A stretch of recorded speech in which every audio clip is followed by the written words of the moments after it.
Hello students.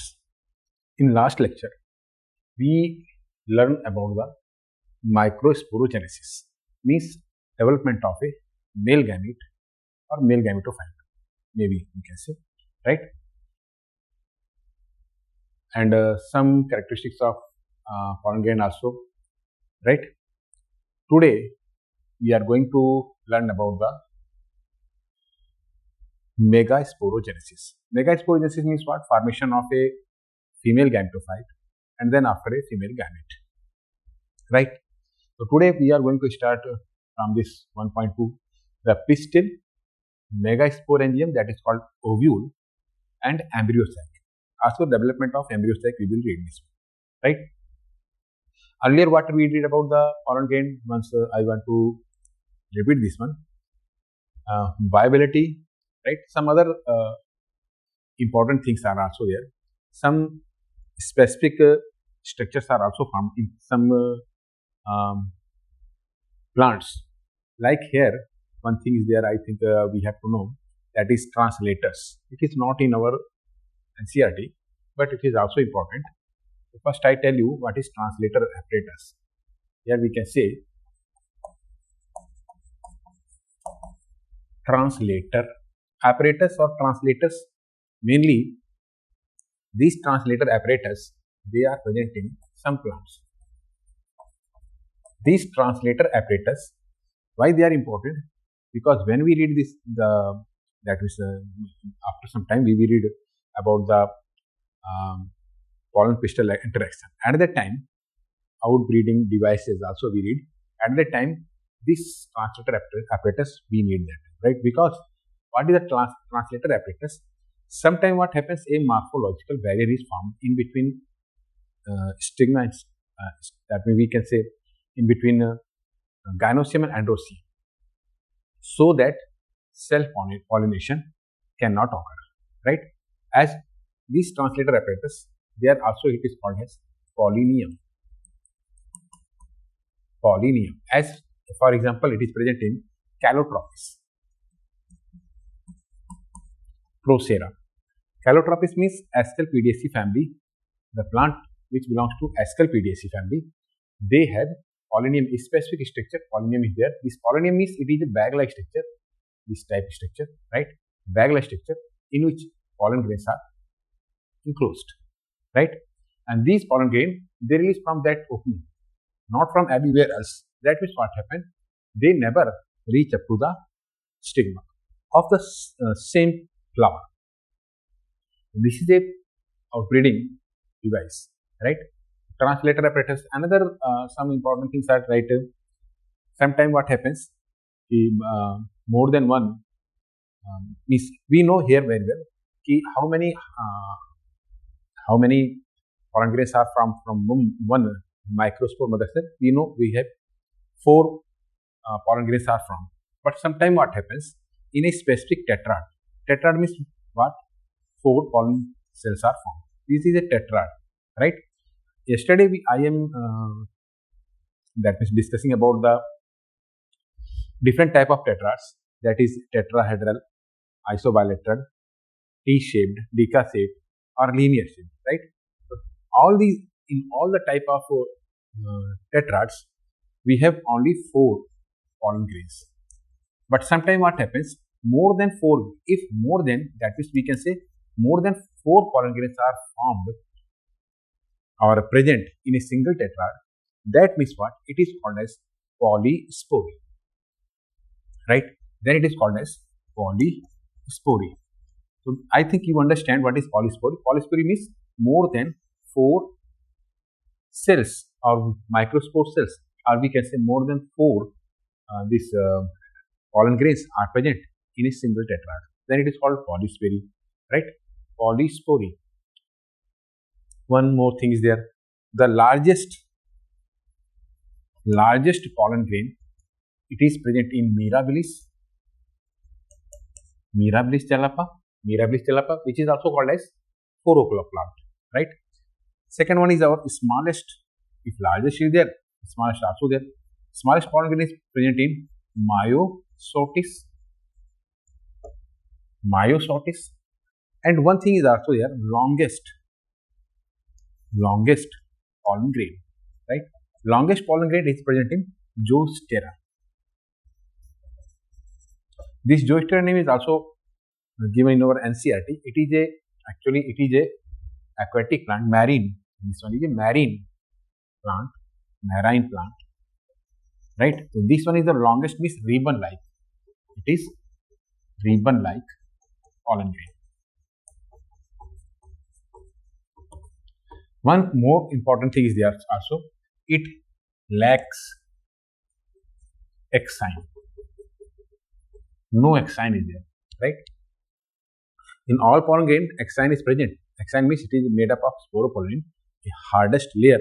But in case of Zoastera, this exine is absent. In place of exine, they have a mucilage sheath. Mucilage sheath, right? And this sheath protect from the marine water, right? So these are the some important things which that is yesterday we are not talking about this one. Today I very first tell you about some important things. Then now we started the pistil, megasporium, ovule or embryo sac, right? What is first here we read in what is given in our NCERT. It is given the gynoecium represents the female reproductive part of the flower. Gynoecium, it is a female reproductive part. Androecium, it is the male reproductive part. It is very easy. You know very well this one. This statement you know. It is the female reproductive part. The gynoecium may consist of single pistil. If single pistil is there, only one gynoecium is there, it is called monocarpellary. Mono means single, or may have more than one pistil. If more than one pistil is there, then it is called multicarpellary. Multi means more. When there are more than one pistil, they may be fused with each other or they may be free. In morphology, we read this one, right?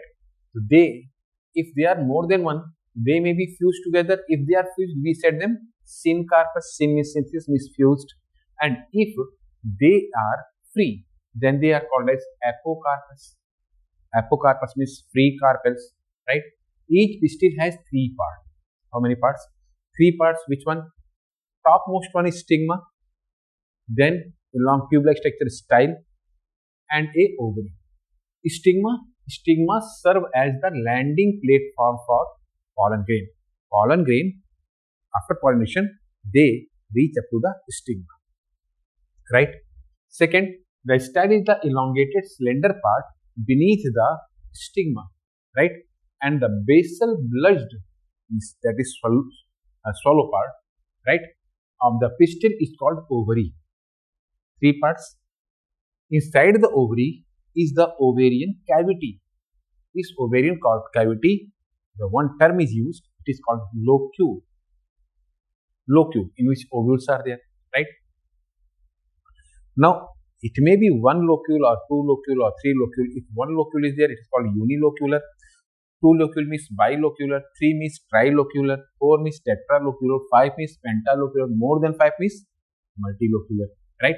We can say on the base of the number of locule, we also use unilocular, bilocular, tri, tetra, penta or multilocular. The placenta, it is located inside the ovarian cavity. Placenta, it is located inside the ovary. Placenta means it is the part where funicle is attached. Funicle, you know, ovules part. We will read this one.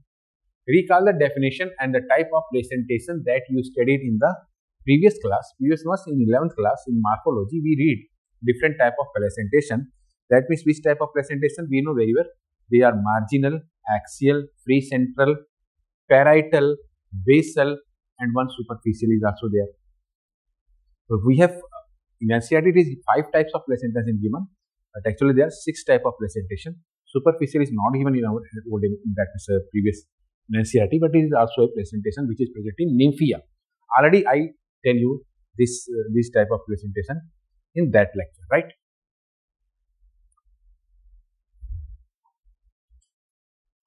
This one is a structure. Some structures are given in NCERT, right? So what are these structures? Look at this one. It is a female part. We can say gynosium. This is the full gynosium structure of hibiscus. Hibiscus means China rose. This one is ovary, thalamus, right? This is the long style, and this one is stigma. How many stigma is there? 1, 2, 3, 4, 5. 5 stigma means what? It is, how many carpels are there? How many ovules are there? It is 5 means 5 pentacarpal, right? Okay. So this one is pentacarpal means 5 stigma means what? 5 pistils are there. That is, this is called pentacarpellary, right? And one thing is there, because 5 number is given, which type of flower is there in morphology. I tell you, this plant belongs to the family Malvaceae, right? And it is which type of flower are there? They are pentamerous flowers. Okay. Now here, this flower, you understand? Look here, these are stigma. 1, 2, 3. All these are fused with each other. That means this ovary is also fused. Fused ovary means what? Syncarpous ovary. Syncarpous means what? Fused ovary. Right? As for example, it is the papaver, seminiferous. Right? Papaver. Another one, you can see this one here. Right? All these are ovary. 1, 2, 3, 4. These are ovaries, but these ovaries are not fused, but they are free from one another. If they are free, they are called as apocarpus. Right? These carpels are free, means apocarpus. These carpels they are fused, so it is called syncarpus, as in papaver.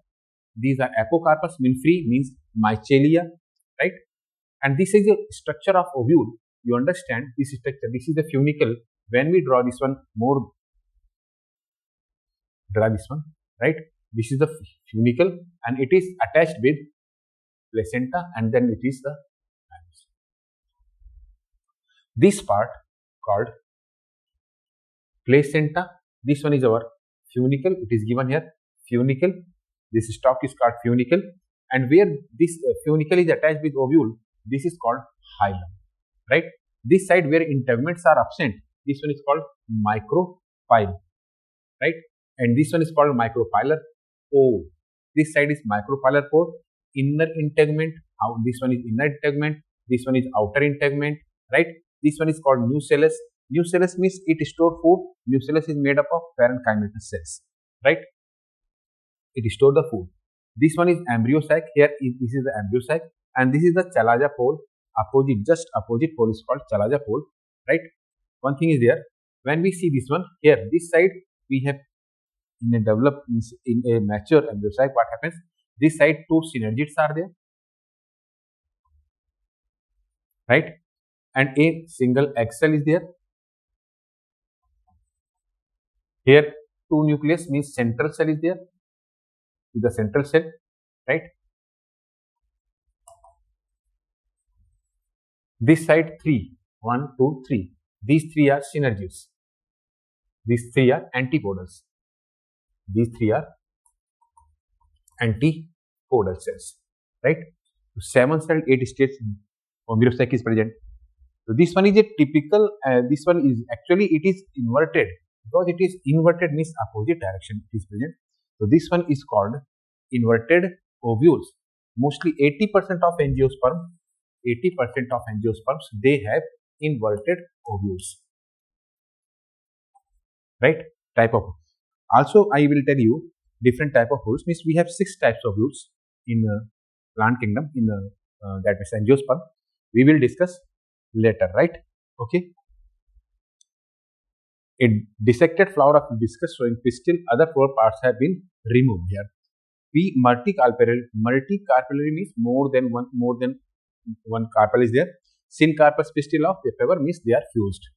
Multicarpellary, more than one carpel is there. Apocarpus means free carpels, as far in mycelia. A diagrammatic view of typical anatrophous ovule. This one is anatrophous. Anatrophous means when the ovule is bent 180 degrees centigrade, right? We will discuss in this one. Arising from the placenta are the megasporogensia. What is given here? arising from the placenta are the megasporogengia. Mega means large one, right? Because it produce macrospores. That's why this is called megasporogengia, right? Mega spores, so megasporogengia, commonly called as ovule. Now you understand ovules are also called as sporangia, megasporangia, right? Microsporangia means what?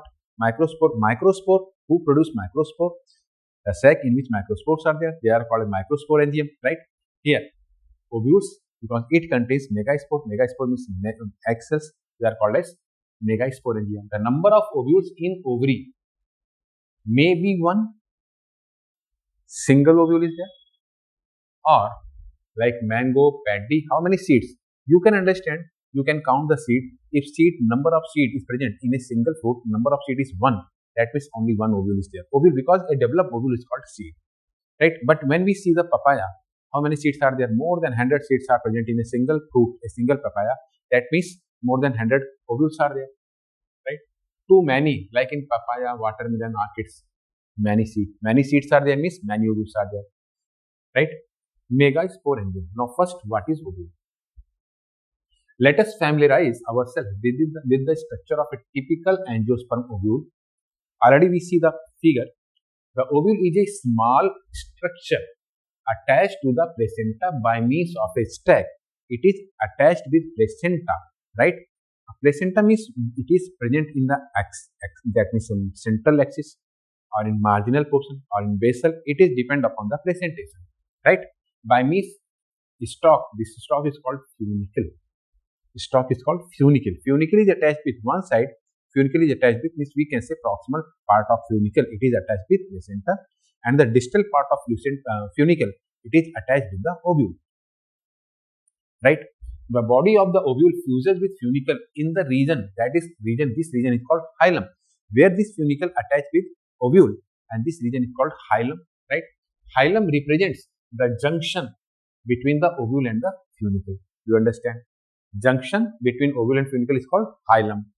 Each ovule has one or two protective envelopes. These are called integument. On the basis of the presence of one or two or no integument, we have three types of ovules.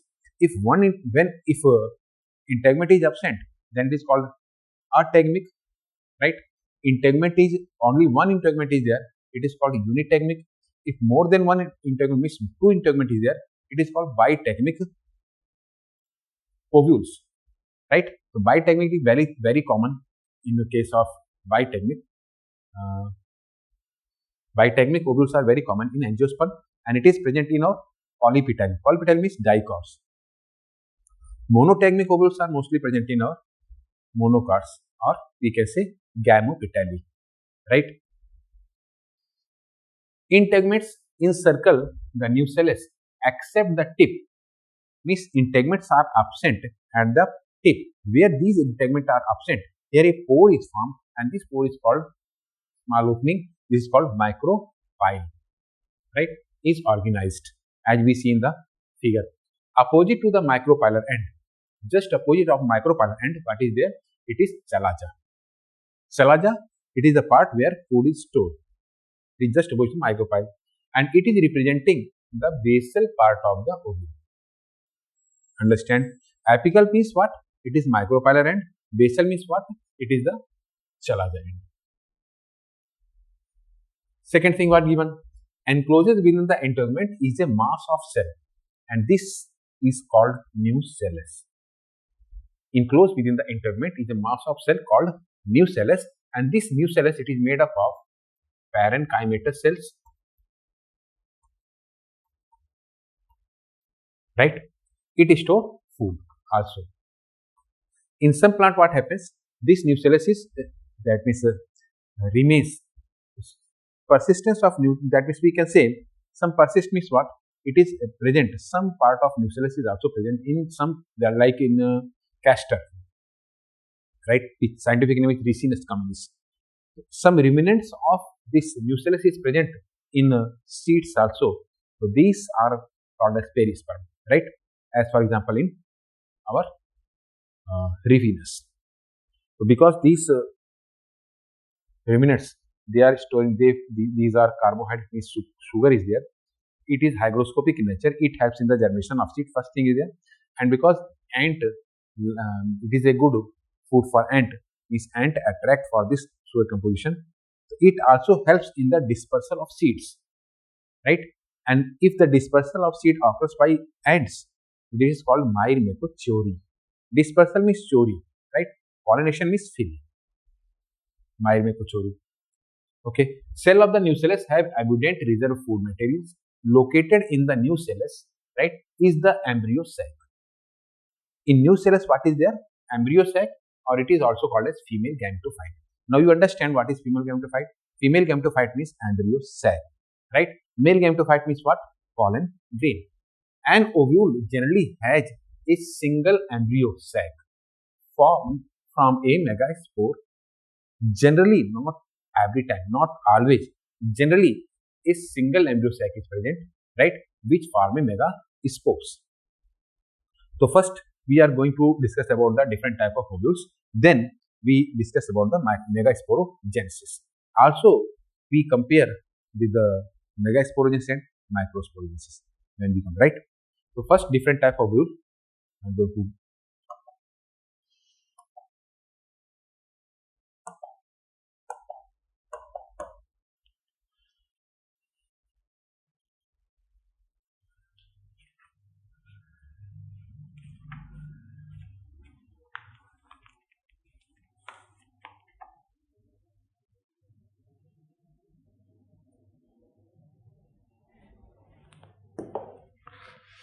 now here different type of ovule.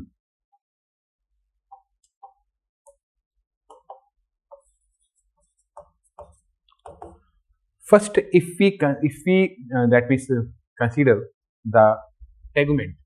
First, on the basis of integument, we have three types of ovules. How many types are there? Three types. Which three types? The first one is here, ategmic.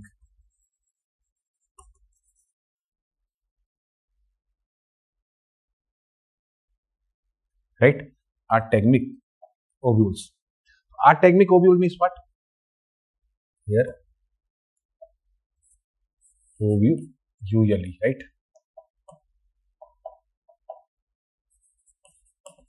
Ategmic ovule means which? Integument is absent. Here, integument is absent. As for example, mostly in some gamopetalae,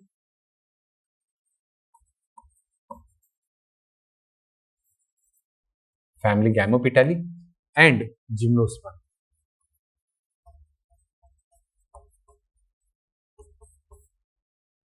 Right? This is ategmic, means integument is absent. Second is our when only one tegment, when one integument, one covering is there, one integument is there. So because one means what? Unitegmic ovule. Unitegmic means one integument.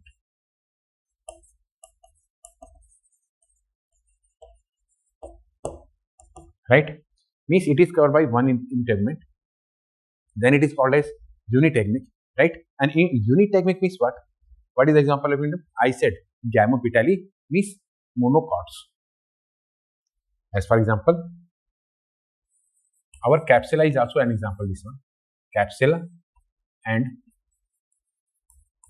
monocots, right? Different monocots are there, and most common is present. Most common, that is our third. It is bitegmic ovule. Bitegmic ovule means two integument is there. It is most common. As for example, in polypetalae, or we can say dicots. right? So these are three types of ovules on the basis of their integument.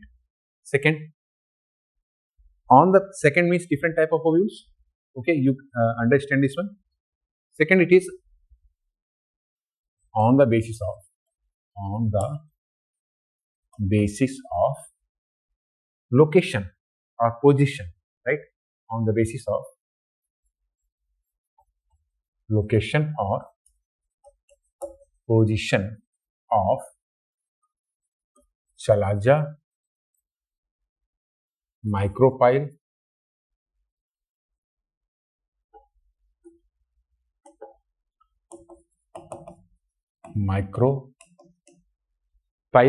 right? Chalaja, micropiles, pilar and hilum, right? On the basis of this, right? We have how many? We have 6 type of ovule. 6 types of ovules are there, right? So we need not to go very deep, but here through structure you can understand very well, and 1 or 2 examples we will discuss about this one, right? So first, the primitive type of ovule is orthotropous. Orthotropous is also called as orthotropous means what? Straight ovule or upright ovule. Means here what happens?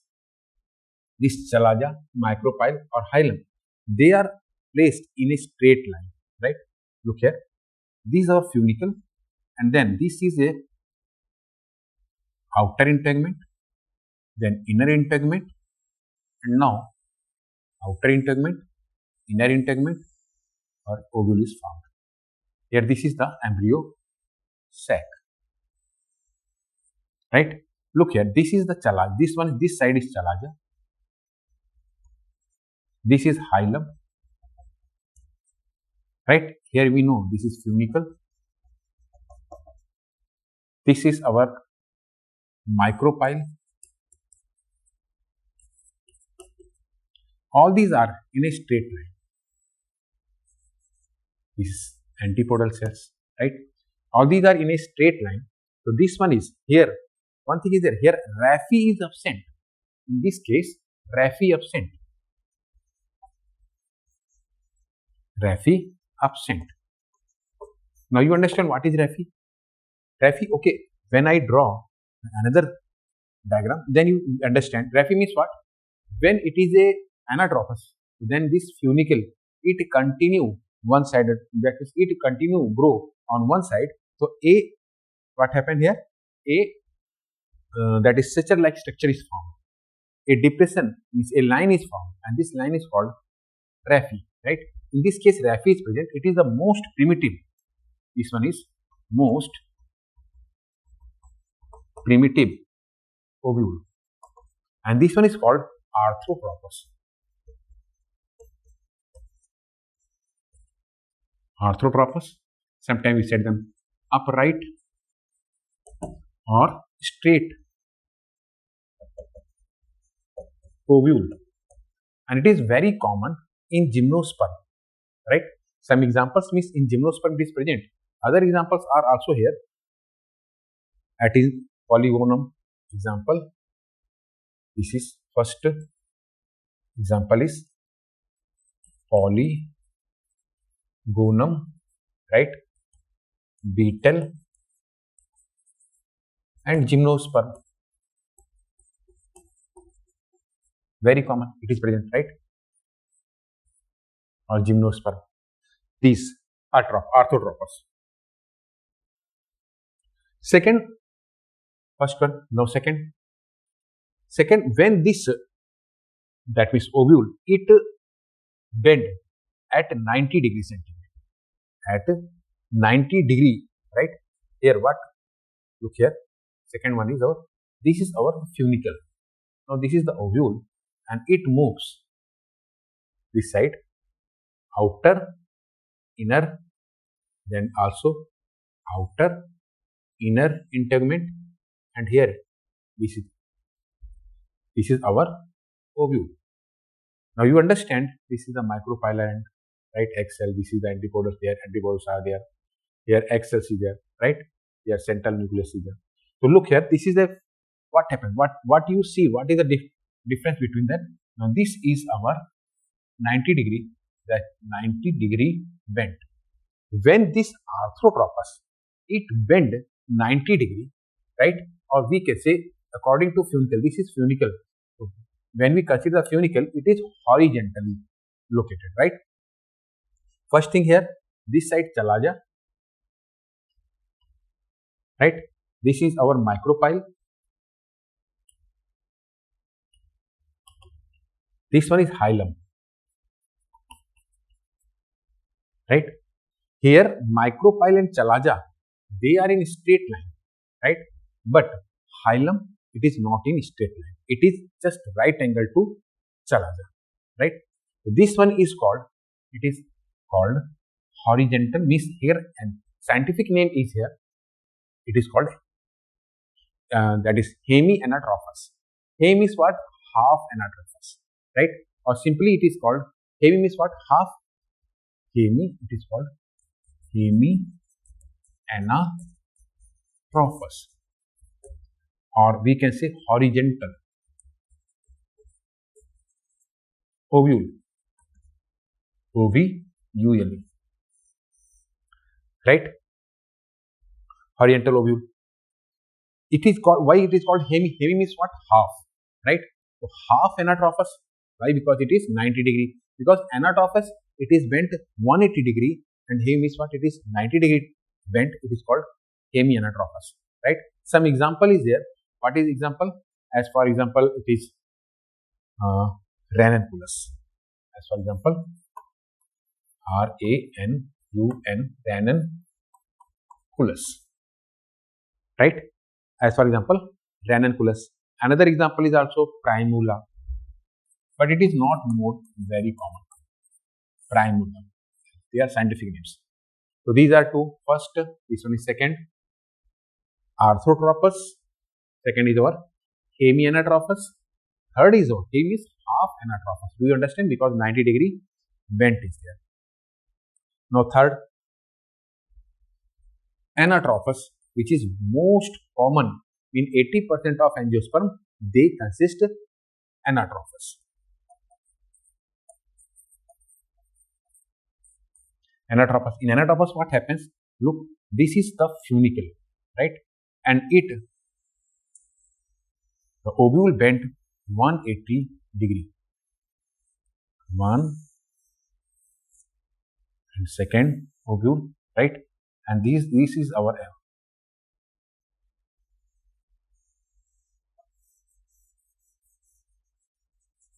this one. Look here. At the time I said you, this is called raphe. This structure is called raphe, which is made of the outgrowth of funicle on one side of the, right? It bends 180 degrees centigrade. This is our antipodal, some of that. This one is our micropyle, this is the egg cell. Okay, this is chala ja. This side micropyle end, and this is our hilum. This one is funicle. Here what you understand? Here chala ja and micropyle, they are present in straight line, but hilum, it is not present in straight line, but it is side by side. It is located nearby the micropyle, or we can say side by side. Micropyle and hilum are located. You understand? Very near to micropyle end, right? This is very common. It is because it is rotate 180. It bends 180 degree. It bends 180 degree, right? Just opposite part. That it is also called as inverted, and the name is inverted anatropous or inverted ovule, ovule, right? Inverted ovule.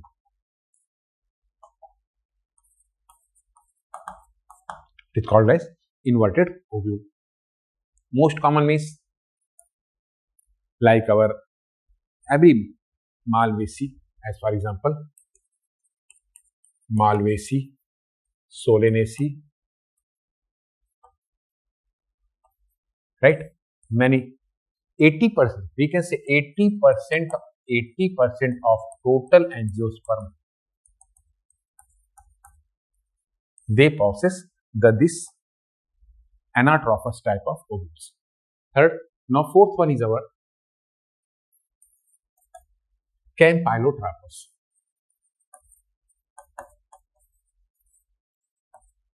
Campylotropous. Campylotropous means what? Here it is also a type of, we can say, hemianatropous, but here ovule is suppressed, so it becomes curved, right? But here embryo sac is straight. Here what happens? This one is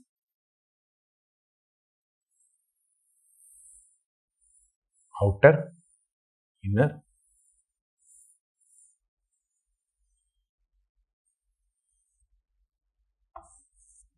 this ovule is slightly curved, right? Not a straight. Micropylent. This one is chalaja. This is micropylent.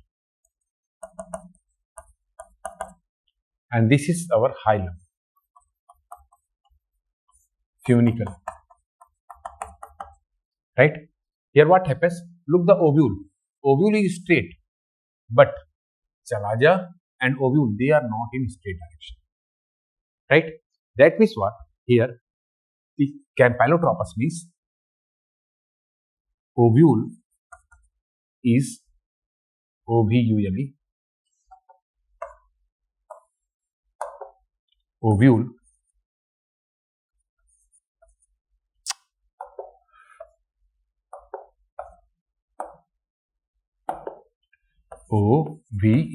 ovule curved is curved, curved, but embryo sac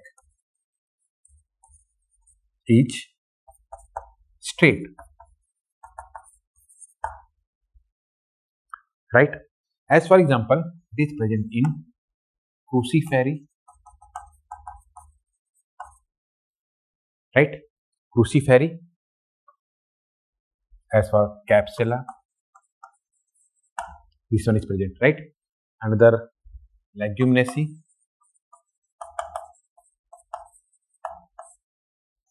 it is present, right? Campylotropous. Campylotropous means what? You understand? Means embryo sac is straight, but ovule is curved, some suppressed or curved. Now the remaining two is fifth one,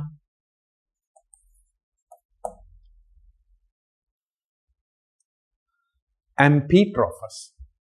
It is called Amphitrophous.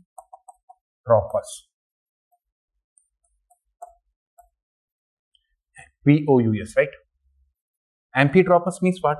Here, due to the suppressed of ovule, because ovule is curved and it also pressed the embryo sac, that what happens? Embryo sac is also curved and forms a horseshoe-shaped embryo, right? In Campylotropous, what happens? Embryo sac is not curved, but in Amphitrophous, what happens? Embryo sac and ovules both are curved. Here, embryo is horseshoe shape, right? Look here.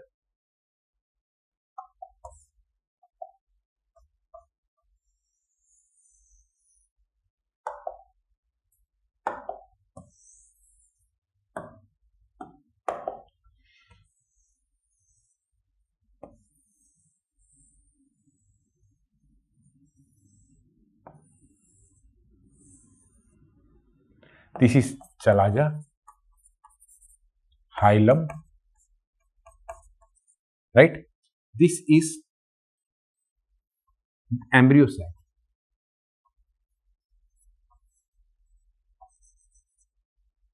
Embryo sac is also curved.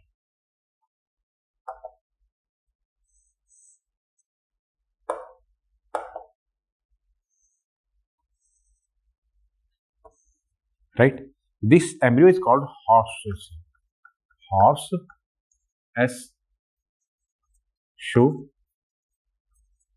shaped embryo. means embryo is also not a state. Chalaja, this Chalaja micropyle, they are not present in straight line, means nothing is present in straight line. We can say here nothing is in straight line. Hilum, another portion, means it is very far away from this embryo sac. Chalaja, it is also not in straight with micropyle, and in embryo sac is also not in straight, right? All these things are curved, right? It is amphitroph, that is called amphitropous, right? As for example, for amphitropous, here we have mirabilis. Example is mirabilis. Papaver is also there. Papaver, right? Mirabilis, papaver. Papaver means poppy, right? This is the example of amphitropous. And last one, sixth one is also called as coiled ovule, because this funicle, this one is funicle, right? It turns 160. Look, this is the funicle, and this funicle, it round one, and now it is like straight ovule.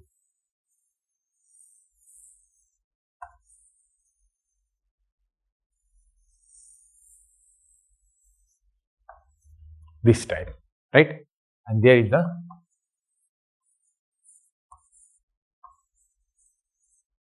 this one is our chalaja.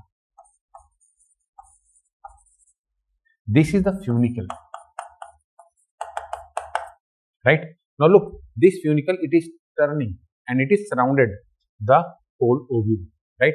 Outer integument, inner integument, this is the micropyle and micropyle, right? This is the antipodal cells, right? Integument. Hilum is present here.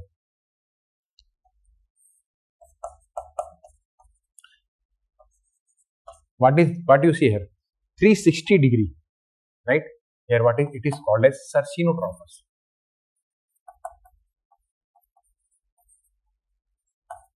Cercinotrophus ovule, right? And it is present in acacia, apuntia,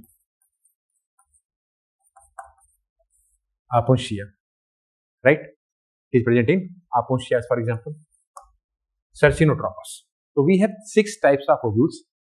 Okay, most common is anatropous ovules. Here we read about 6, but one thing is common in all ovules. Chalaja is located just opposite to the micropyle end, right? One thing, every ovules, they have chalaja, they have a micropyle end, they have tegments, right? Okay, different type of ovules we read here. Now here we can say what is megasporogensis and microsporogensis. In previous class, I tell you we read about the microsporogensis, and here we are going to read about the megasporogensis. What happens in megasporogensis? Look here, here is the correct structure. Now this one is new cells, right? So some cells, they form a oval structures, right? Which is homogeneous in nature. Homogeneous means what? Same type of cells are present here. They are actually they are parenchyma cells, right? But here, this one is which is covered by epidermis. Epidermis. This is the new. This one is a placenta. What happens here? Any hypodermal cell. Hypodermal means which just below the epidermal cell. Suppose that this is the hypodermal cells. These are cells, right? Any hypodermal cells, we can say this cell. This is the hypodermal cell. Hypodermal cell what means what? Just beneath the epidermis, which is below the epidermis. Any hypodermal cell store food, get enlarged and act as archisporious cell, right? When it store food, what happens? It becomes a large cell. This is epidermis, right? And this becomes large cell. So this one which becomes large by storing food, this cell is called archisporial cell. Archisporial cell. Archisporous cell, actually it is a primordial cell. Primordial means undifferentiated cell. Now this archisporous cell, through mitosis, which division? Mitosis, it divided into two parts, means two cells. Epidermis, it is epidermis, and this is the hypodermis. Now it forms 1 and 2 cell through division. Division is mitosis, right? Upper one cell is called parietal cell, and lower is called here megasporo mother cells, right? This cell, it is called sporogenous cell. This division is similar in case of microsporogensis as well as in case of megasporogensis, but one difference is there. In microsporogensis, all the corners, means all the four corners and four hypodermal cells, they convert into archisporous cell. But in case of megasporogensis, any one cell, right, any one cell, it convert into archisporous cell. Then first division in mitosis, it is same as in microsporogensis and megasporogensis. Here it divides into two cells. Upper one, it is called parietal cell, and lower one, it is called sporogenous cell. This parietal cell, it is responsible for the formation of outer layers, right, means integument and other substances, new cells or integuments. But this sporogenous cell, it acts, this is sporogenous cell, right, it acts as megaspore mother cell. Megaspore mother cell.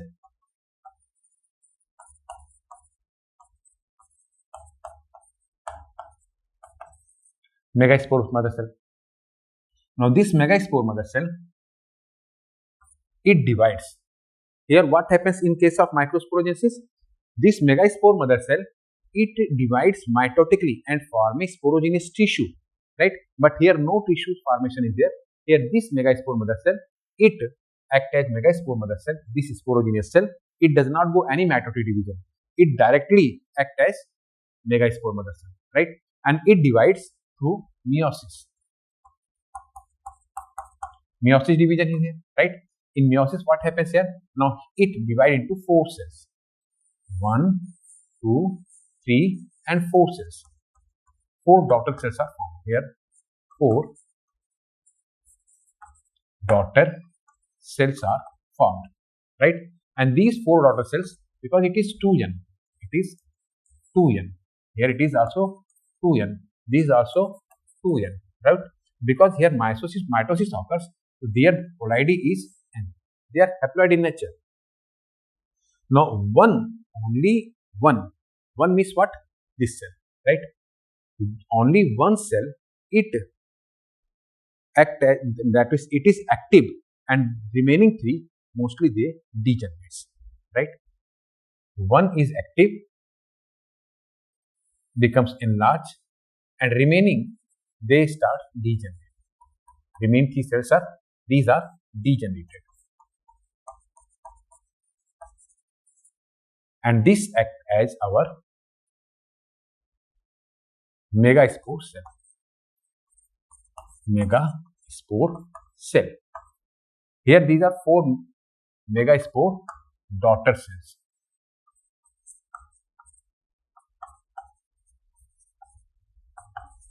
Right? Now this megaspore cell, it is developed into embryo sac. Right? How it develops into embryo sac? It stores food and becomes large. Right? Now the nucleus of this cell, it divides into 2 parts. This nucleus, here only free nuclear division. Now free nuclear division occurs. The free nuclear division means first 2 nucleus is formed, right? And these nucleus, they moves on both poles, means just opposite poles, right? Then what happens? This is the first mitotic division, right? Now what happens? It is the second mitotic division. Then what happens? When they reach to the pole, opposite pole, they divide mitotically and forms 4 cell stage, right? Then third mitotic division occurs. And here what happens? A 1, 2, 3, 4. On both sides, 4 cells are formed. Right? Now 8 nuclei are formed here because this one is totally free nuclear division. Right? It happens here. Free nuclear division. How many nucleus are formed? 8 nucleus are formed. Then what happens? 2 nucleus, one from each pole, moves toward the central region. Right? When one from each pole, that is, it moves toward the central region, then what happens?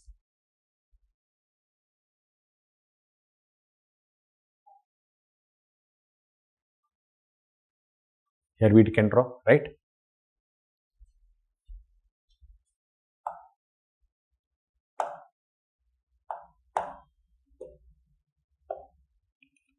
Now what happens? This 4 cell, 2 nucleus, 1, 2, 3. That side, 1, 2, 3. That side. And 2 nucleus come to the central region. These nucleus, they are called as polar nuclei. Right? This side, these are agapetus.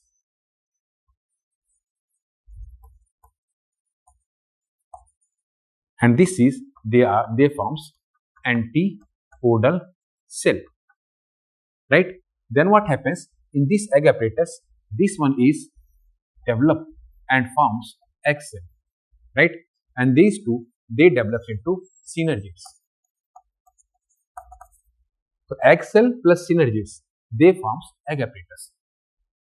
Now here 8 nucleus are formed. Now what happens here? After some time, cytokinesis occurs. Right? Up to this stage, only free nuclear division is there. Right? How many meiosis and mitosis here occurs? Means one meiosis and 3 mitosis. Right? Now 6 cell, 1, 2, 3, 4, 5, 6. 1, 2, 3 and these 4, 5, 6. These 6 cells, they are surrounded by cell wall. Note this point, not 7 cell. Okay, we have 7 cell stage. This is 7 cell are formed, but only 6 cell, they forms cell wall, right? And this side one is 1, 2.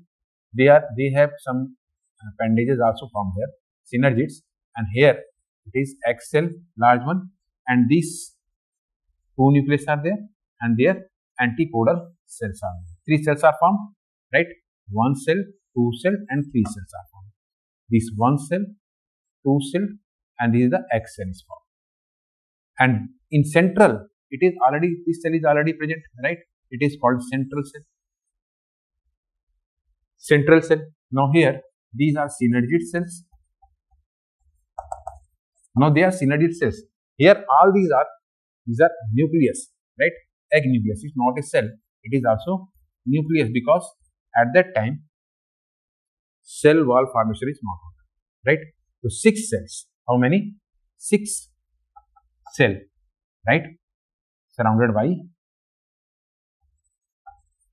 by cell wall, right? So synergid cell, this one is our egg cell. This is the central cell. These are antipodal cells. Cells are formed. Central cell means how many nucleus are there? 2 nucleus, but they are not fused this time. We can say it is n plus n. Now this 7 celled and 8 celled. This one is called 7 celled and 8 nucleus stage, right? Embryo cell. 7 celled and 8 nucleus embryo sac is called as polygonum. It is called as polygonum embryo sac because it is first observed by Strasburger, who discovered this one. It is first observed by discovered by Strasburger, right? In In which plant? Polygonum. In polygonum.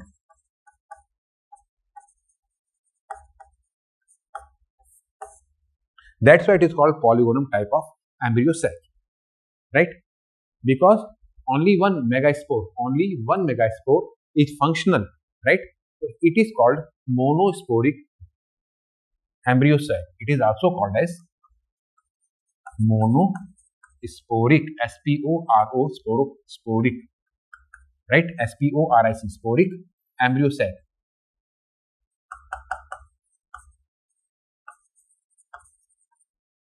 Why it is called monosporic? Because only one megaspore is functional and which is responsible for the formation of this embryo sac. So do you understand this one? Is there any doubt? I think no doubt. You can see this one, right? So it is the development of embryo sac, or we can say it is development of embryo sac means what? Female gametophyte, right?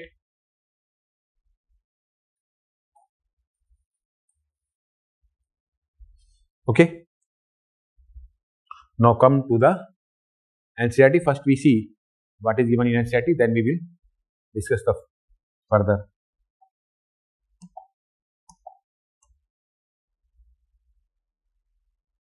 Megasporogensis. It is given an ovule generally has a single embryo sac formed from a megaspore, that is called megasporo. It is called what is monosporic embryo sac, right? Now megasporogensis, the process of formation of megaspore from the megaspore mother cell is called as megasporogensis. Very simple is there. Ovules generally differentiate a single megaspore mother cell in the micropylar region. Which region? At the micropylar region, right? Here structure is also given. Look, this is megaspore mother cell, right? It is directly given from megaspore mother cell, right? Micropylar, this side micropylar, and this is the nucellus, right? And in nucellus, this is the epidermal cells, right? Now megaspore mother cell, this is the micropylar and nucellus, megaspore dyad. Dyad means what? Two cells are formed.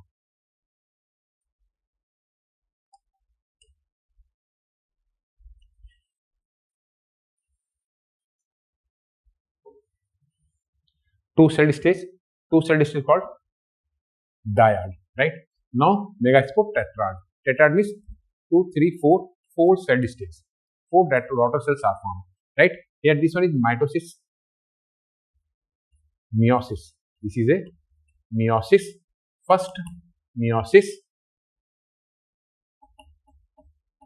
second, right? 4 cells are formed. Now here,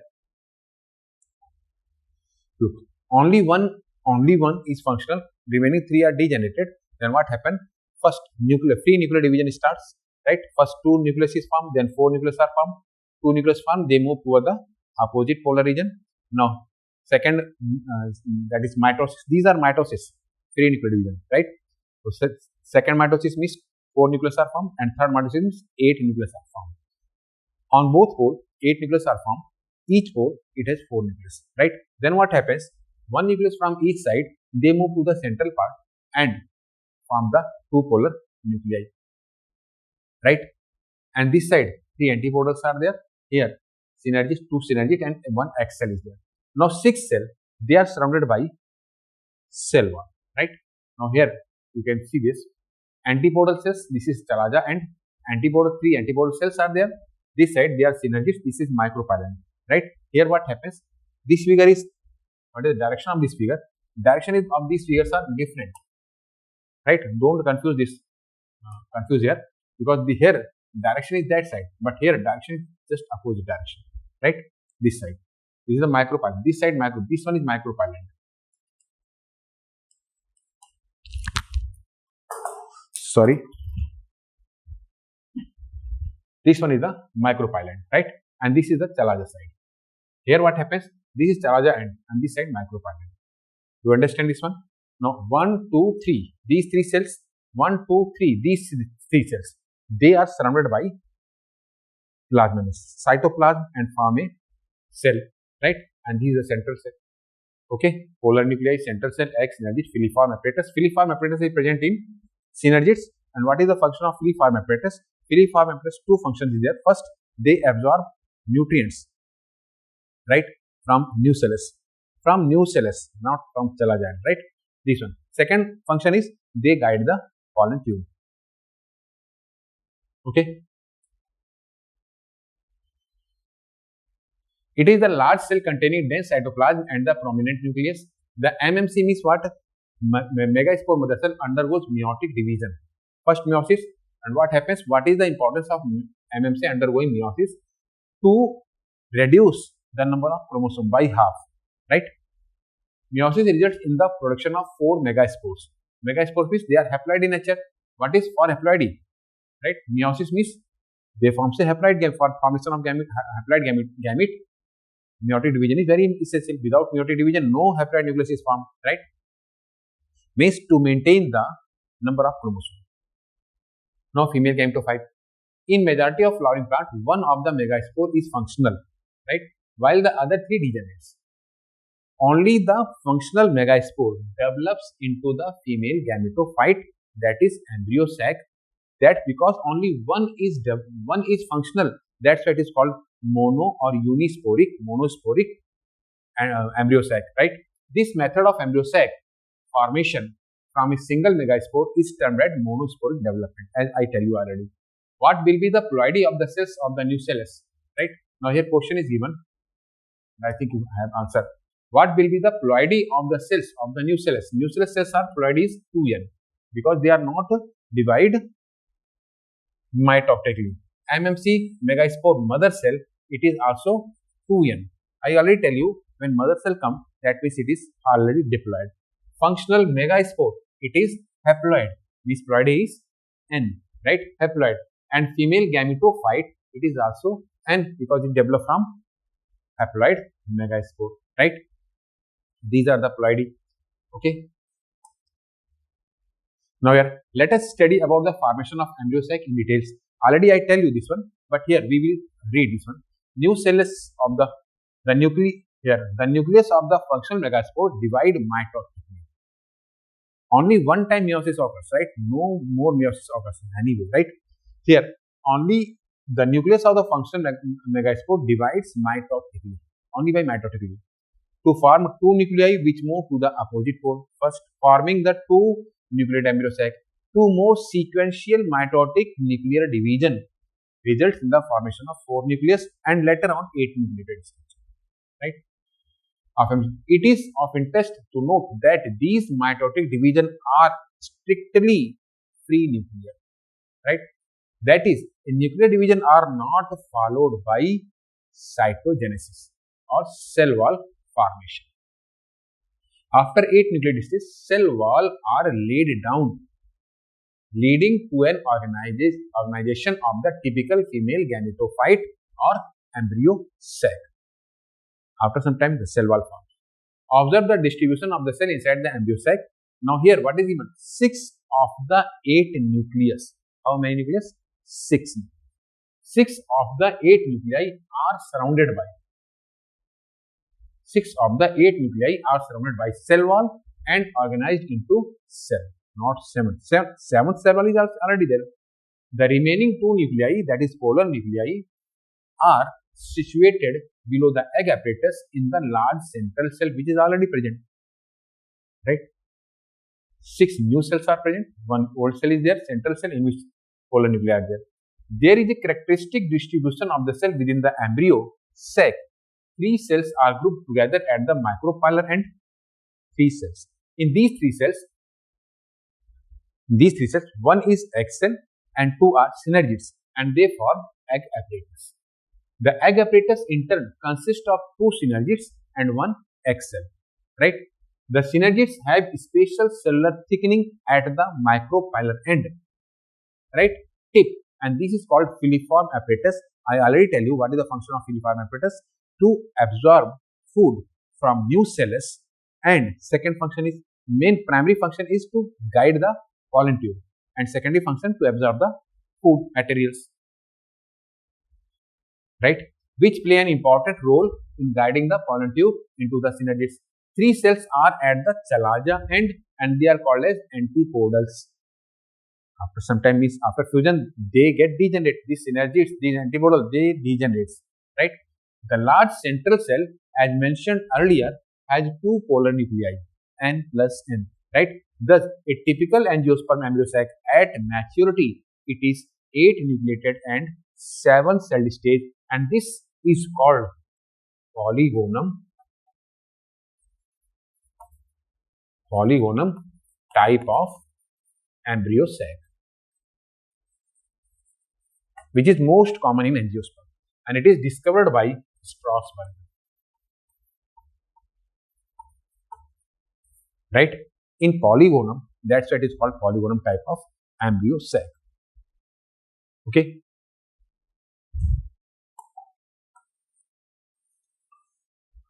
Now pollination. Pollination means what?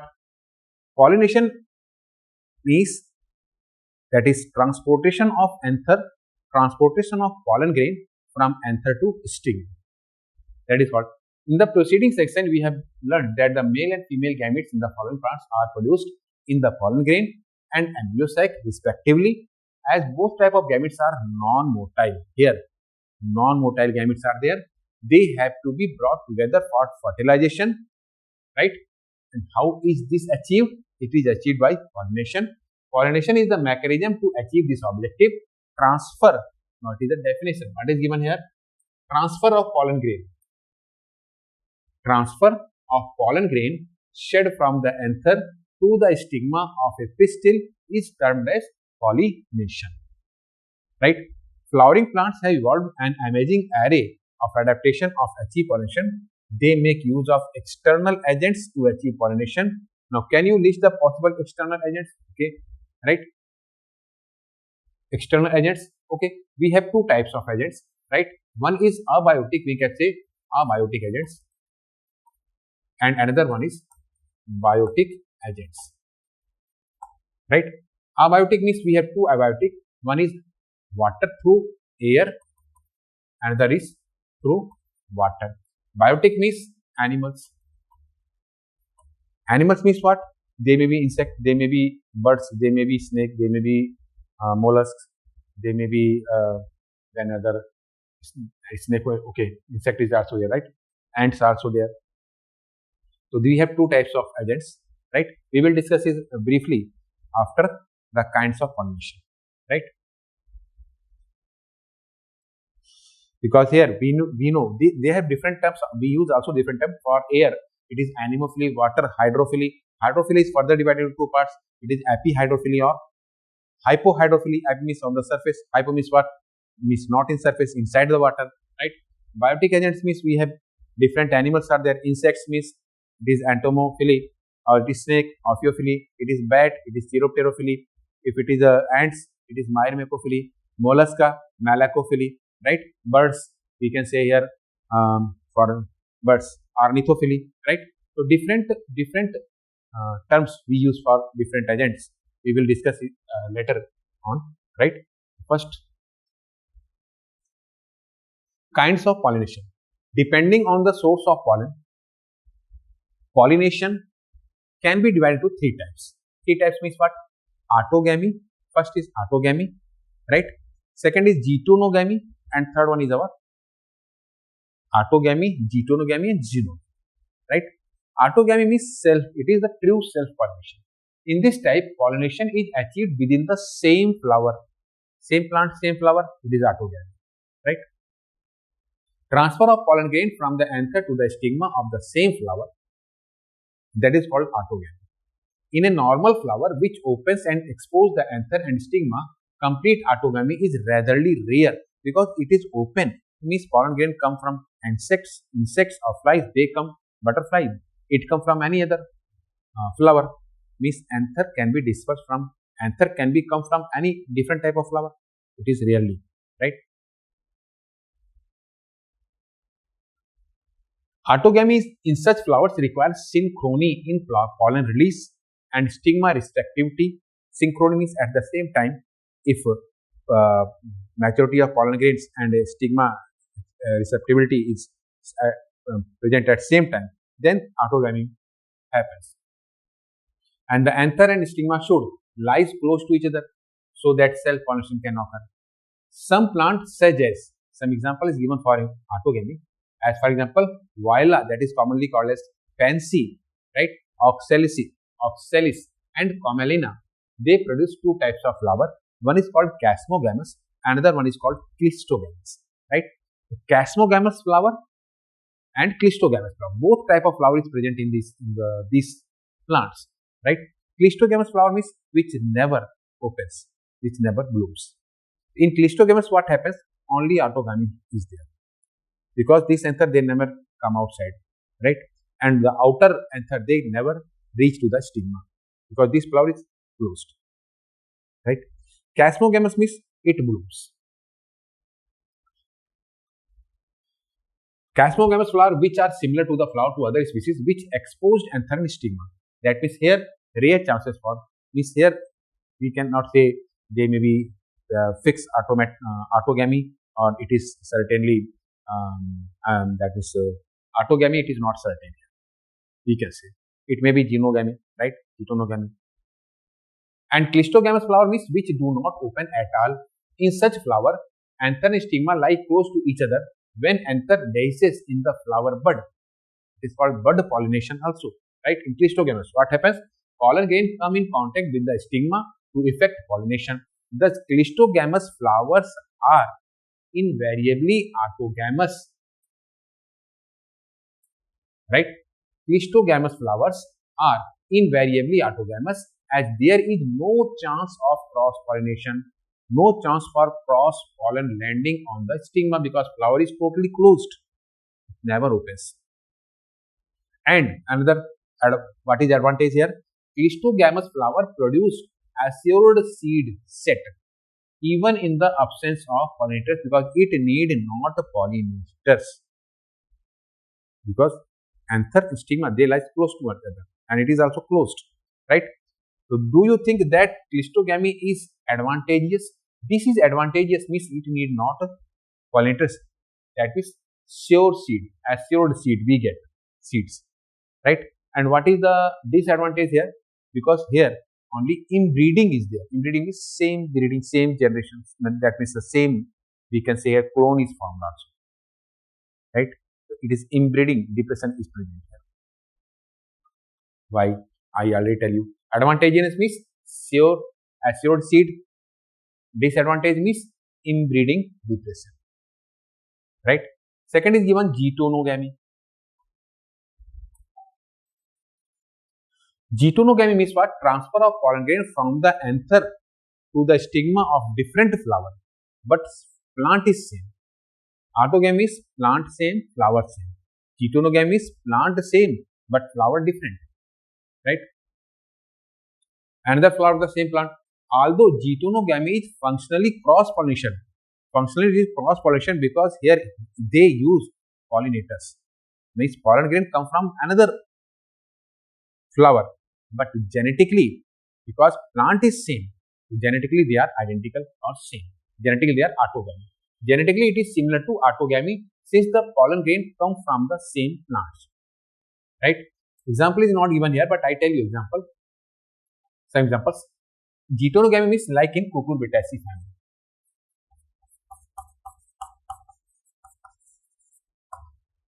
Ricinus also. Maize, right, means these plants are monoecious.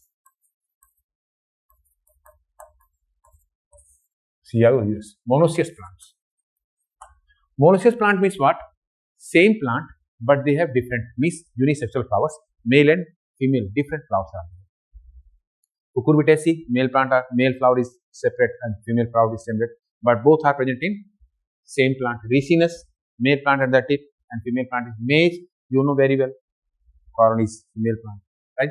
Now third one is genogamy, which is functionally as well as genetically different, right. Cross pollination. Transfer of pollen grain from the anther to the stigma of different plant. Flower different, plant is also different, right. This is the only type of pollination in which during pollination brings genetically different type of pollen grains to the stigma. Here variation occurs. So this is genetically, functionally cross-pollination. It is genetically autogamy, but functionally, genetically it is self-pollination. Functionally it is cross-pollination. And in case of autogamy, genetically, functionally both autogamy as self-pollination is there. Do you understand this one? Right? First one is our autogamy. Autogamy is same flower, same plant. Second one is our getonogamy. It means different flower but same plant. And third one is our genogamy. Genogamy is different flower, different plant. Right? It is genetically as well as functionally cross-pollination. This one is genetically self-pollination, functionally cross-pollination, and this one is genetically as well as functionally self-pollination. Right? And genogamy example is our papaya. Papaya, different, right? Parval. These are the example of genogamy.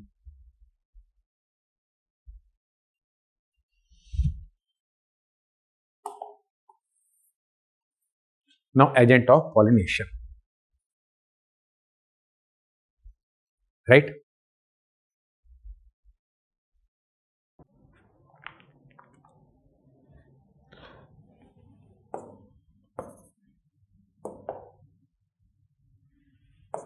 Okay.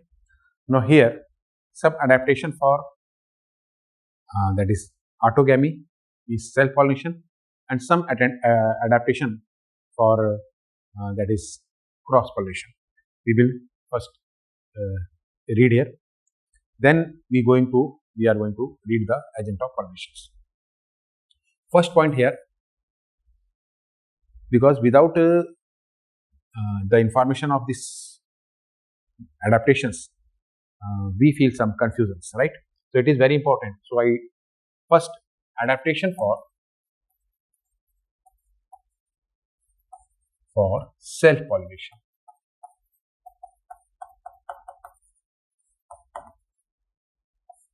What are the adaptation for self-pollination?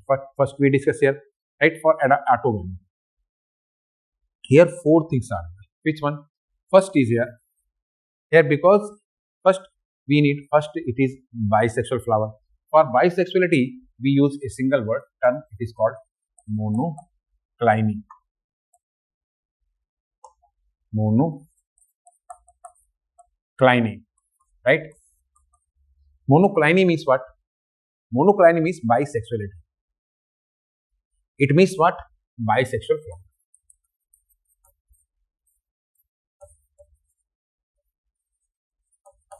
Bisexual flower.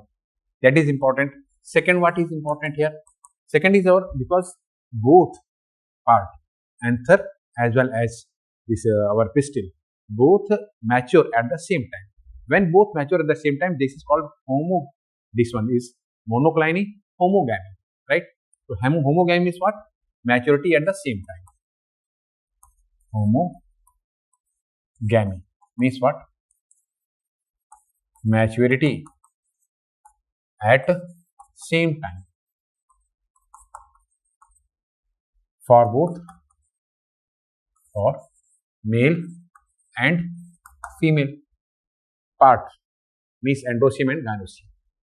Third one is third adaptation, which is important here. Already we read this one, cleistogamy, right? Cleistogamy. Already you know cleistogamy because we read in the NCERT book, right? Right, in Viola oxalis it is present here. Means what happens? Flowers which do not open at all. So here only what happens? Only autogamy occurs. And fourth means what? Bud pollination. Bud pollination.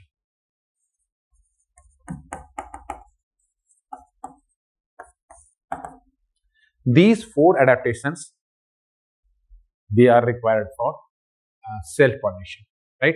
Monocliny means bisexual flower, homogamy means maturity at the same time. Cleistogamy is what?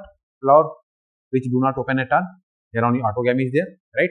And bud pollination means pollination occurs within the bud, before the opening of, before the bloom of flower. Pollination occurs, right? As for example, we in wheat or rice, pollination occurs.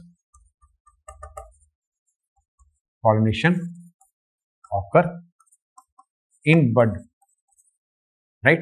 Inside the bud, not outside. And also we know that is the, we can say, viability of this pollen grain. There is only 30 minutes, right? Less than 30 minutes. So these are the adaptation for self pollination. Now we discuss about the which one? Adaptation for cross pollination, which is more important because variation occurs from cross pollination, right? Second point is our adaptation for cross pollination, right? Here these things we also read in our NCERT book, but this term is not given, but statements are given in which these terms are present, right? Specific term is not given in NCERT, but it is given in outbreeding devices, right? So first here, that side I tell you this in bisexuality means what? Monocliny, but here what happens? Here dicliny. Dicliny means what? This term is used for unisexuality. Means unisexual flower are present, right? Or unisexual plants are present. Second, in case of autogamy self pollination, we read this is homogamy, but here no homogamy, means heterogamy. Hetero means different. Heterogamy, right? Because maturity at a different time.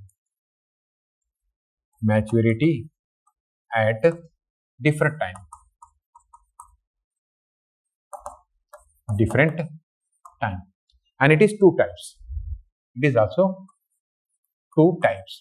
Because maturity, on the basis of maturity means either androecium mature first or gynosium mature first. So here first is our andry. Andry come from androecium. Here what happens? Androecium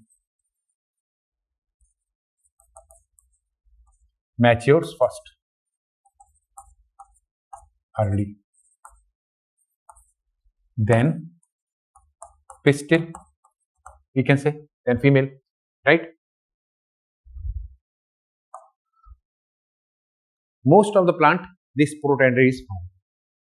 Most angiosperms. Second is our protogyny. Proto-G-Y-N-Y. Gyne means what? Gynosium means here what happens? Gynoecium matures early, then stamen. Stamen is anther, right? I write it stamen because, okay, stamen. It is present in fig family. Fig, right? Fig species or fig family. Fig means what? Like in people, Ficus religiosa, Ficus bengalonensis means what? Banyan. Fig also example is there, right? These are protogyny.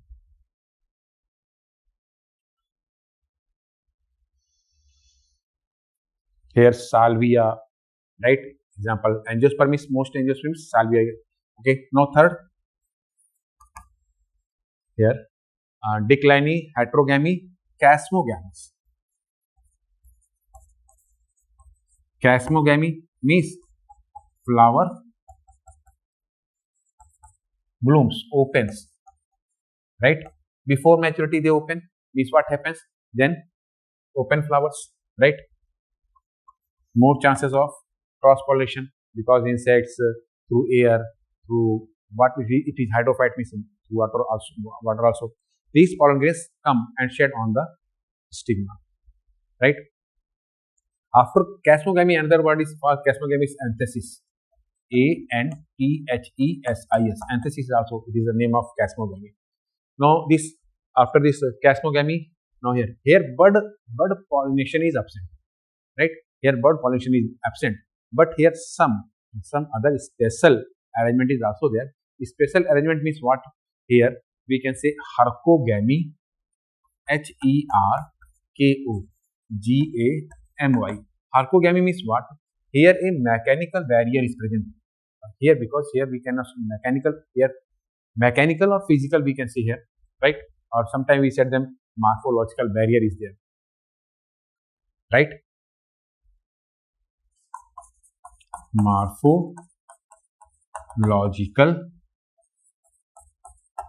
barrier is formed, and this morphological barrier is found in between male and female part of the plant, means anther and gynoecium.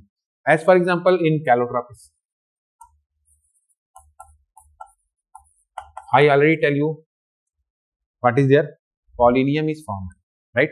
Translator apparatus is present. Translator apparatus is the morphological barrier which is present in Calotropis, which means prevent self-pollination, right? Fourth, now fifth, hercogamy. Then after, because here what is there, the size means with the size of filament is different. Sometimes what happens, size of filament of anther is very high and style is very small, and sometimes what happens, style length is very long, but this filament length is very small, right? And this is called heterostyly. HETERO, hetero, STYLY. Heterostyly means what? Size, length, we can say length here, length of style and filament is different. Not only different, but so different, one is very tall, another is very small. That means what? Anthers, means pollen grains, they never reach up to the stigma, right? And then a cross pollination occurs. And last, sixth one, which is important, here we also read this one, pollen pistil interaction, means here we can say it is self incompatibility. It is also called as self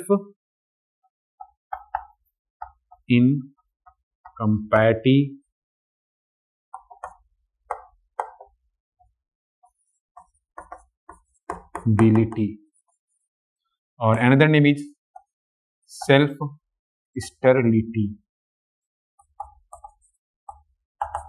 Self incompatibility or self sterility, what is it? Is genetics. It is genetic. Genetic means it is that means total control. Genetic means if their chromosome, if their genetic material is same, that means pollen tube never develops on stigma due to the presence of some inhibitors, right? So this is genetic. So these are 6 adaptation for cross pollination and 4 adaptation. Already I tell you here, these are the adaptation for self pollination. You should know this one, right? These are important. This one is adaptation for self pollination and this one is adaptation for cross pollination, right? Now we are going to read about the different type of agents for pollination. In next lecture I will tell you this, right? Okay, thanks.